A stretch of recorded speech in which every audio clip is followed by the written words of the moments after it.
Hey, what is up, everyone? Welcome to Streaming People First. This is just a chance for you and us to, or you and me to chat.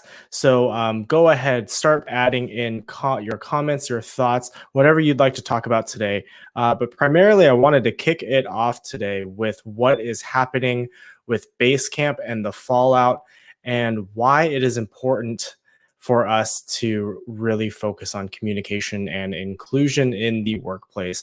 So if you haven't heard already, Basecamp last week, their CEO decided to put out a policy banning political talk, anything that had nothing to do with work in the workplace.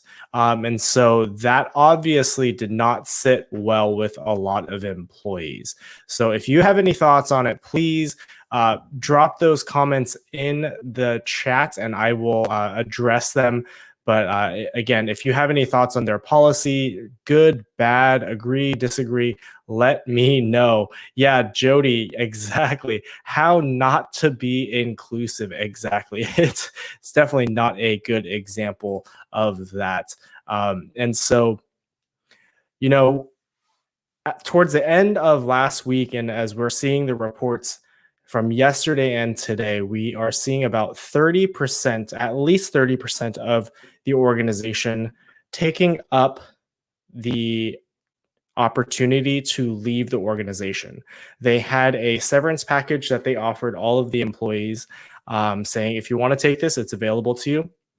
Granted, the organization is only 57 or 58 people. I'm seeing conflicting reports on that, but that is still a significant amount of individuals, right? 30% of an organization.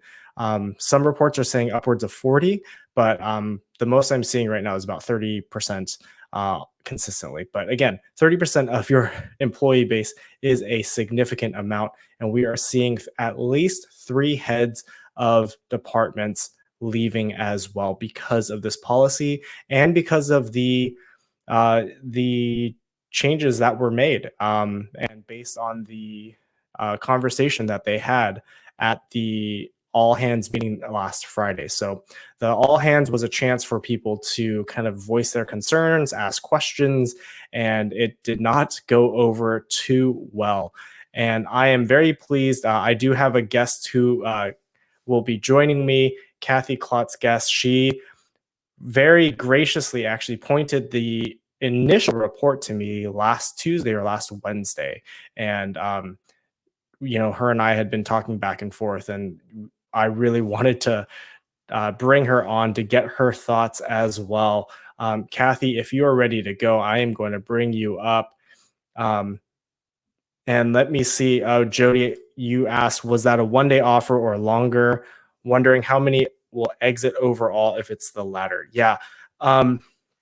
Based on, again, the reports that I'm seeing, the offer, the heads of the organization didn't think that so many people would take them up on the severance package.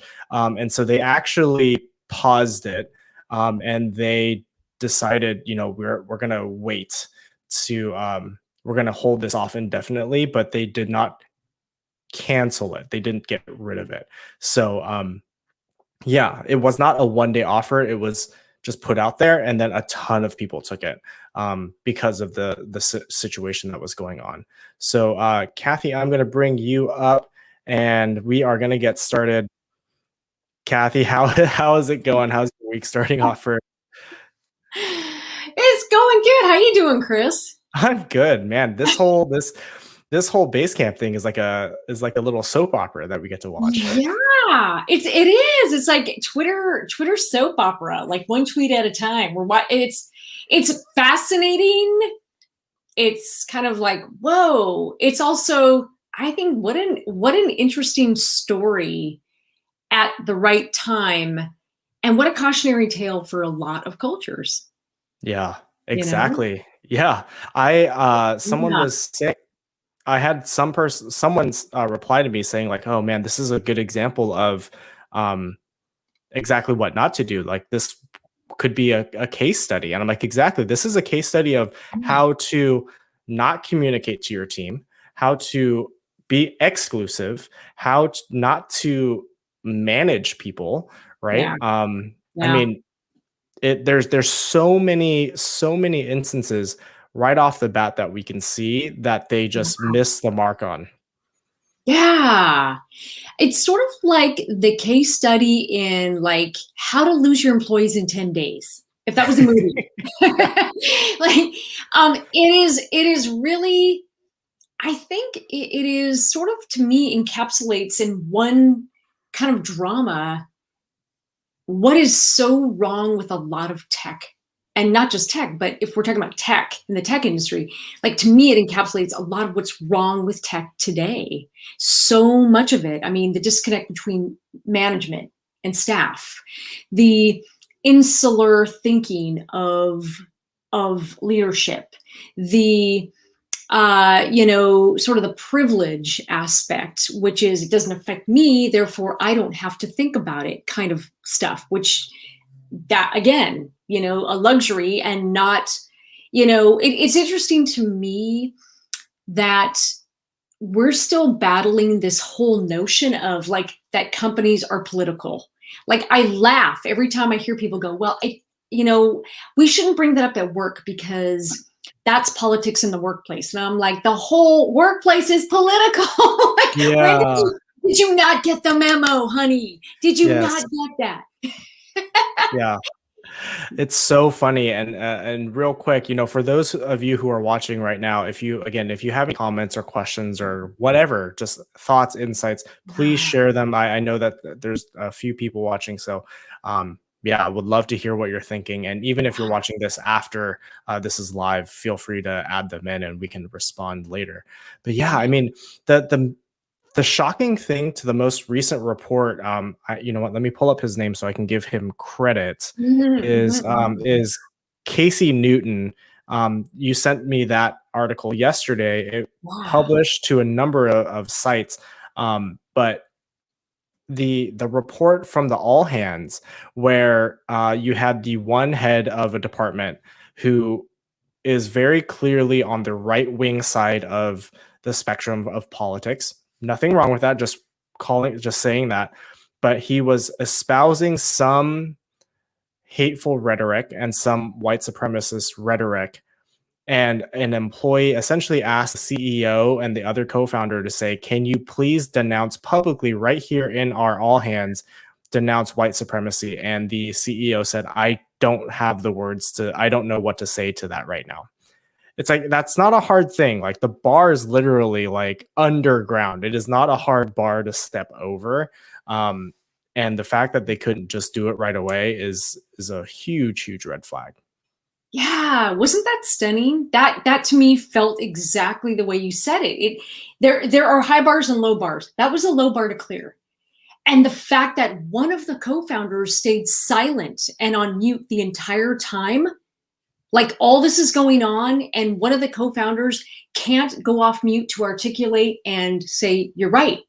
Or, say something, but pretended to be ill and stayed on mute the whole time so as not to, say anything that, how could you make the situation worse? Yeah. And I was stunned by that. And I thought, again, that is such a low bar. Like it doesn't take much to just, deal with it head on and say, you're right. And we didn't think of it. And now that you've said it, you're 100% right. And we completely, unequivocally condemn, white supremacy. They couldn't do that. And that one founder not saying anything, I thought, oh my God, that is the worst possible response. I was just blown away by that. I thought, wow, you were asked for so little, and this was your moment to step up and actually be accountable to your employees, and you couldn't do that. Yeah, just there, man, again, so many misses on their end. And it is, it's just watching this implosion happening in real time. And while a lot of us can unfortunately laugh at it because we don't find, it's not a surprise to us. Unfortunately, it is going to affect that organization Yeah. negatively.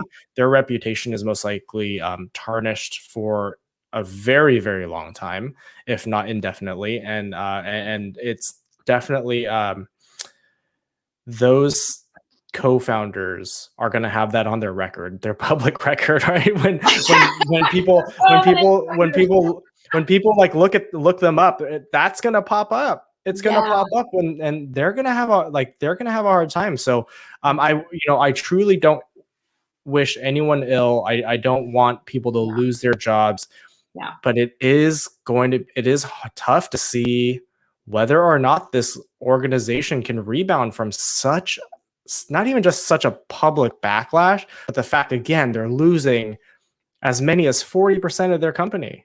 That's a Yeah. lot of people. It's That a is a lot lot of of people. people. It's a lot of people. I think one of the things, so there's so much to say. I think one of the things that first of all astounds me is that the employees, to their credit, banded together. And I know it's a small company, so maybe that's part of why there's not a lot of layers of management layers. Bigger bureaucracies, it's much harder. I spent 15 years in tech, and I never saw employees stick together like that. And I'm blown away by, the fact that this was all throughout the food chain. It wasn't lower level employees or all high level employees. It was at every level. Yeah. And I think it's just to their credit that the employees said, no, this is not okay. And they really stuck together. I think that one of the things that we're seeing accountability in some ways, and I feel like, look, it's a marketplace. Businesses are political, and it's a marketplace. And if you can't sell your ideas, then you don't get capital. But I think one of the things that I think is important is that there's accountability. We've never seen, at least I've never seen, when I was in tech, a lot of accountability at that level of leadership. There wasn't any. And what ends up happening is, without that reckoning at that level, what ends up happening is a lot of times companies blow up, the founders themselves walk away, little liability, then they go off and start a new company and perpetuate the same stuff. And I think what's different here is now, Basecamp's on the permanent record. It's on their permanent record.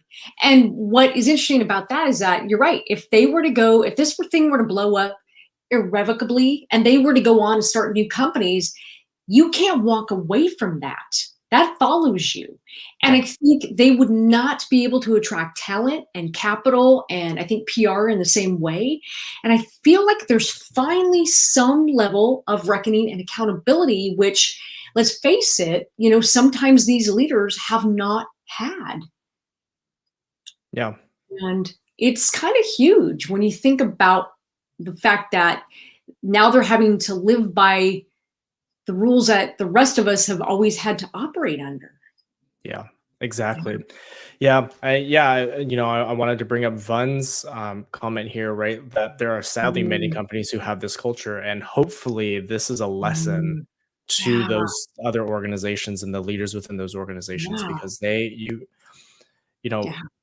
we're coming more and more to a time when everything is being made public. Yeah. Everything. It is, I mean, especially in the days Yeah. of Slack, where people can just screenshot, the days of Twitter, people can screenshot everything. The internet lives on, and that means anything that can happen in your organization can very easily be put out there, and it's going to be there for forever. So, yeah, it's very interesting. Vun is also asking, I'm wondering what they were thinking by offering a buyout. Were they truly making an offer to benefit employees, or were they so arrogant that they thought nobody would actually walk away from their jobs, showing how clearly out of touch they are? Any thoughts there? Hey, Vaughn. Hey. What a great question. That's a great question, because you know what? I think you're onto something. I think there was look, if we can get the people to self-select who don't like the policy of not talking about this stuff, they'll leave. And I think they grossly underestimated the coalition and the way that the employees stuck together, which again blows my mind, and I'm so impressed by it, because had I seen that kind of cross coalition when I was in tech, then tech would be further ahead in terms of, I think, cultural enlightenment.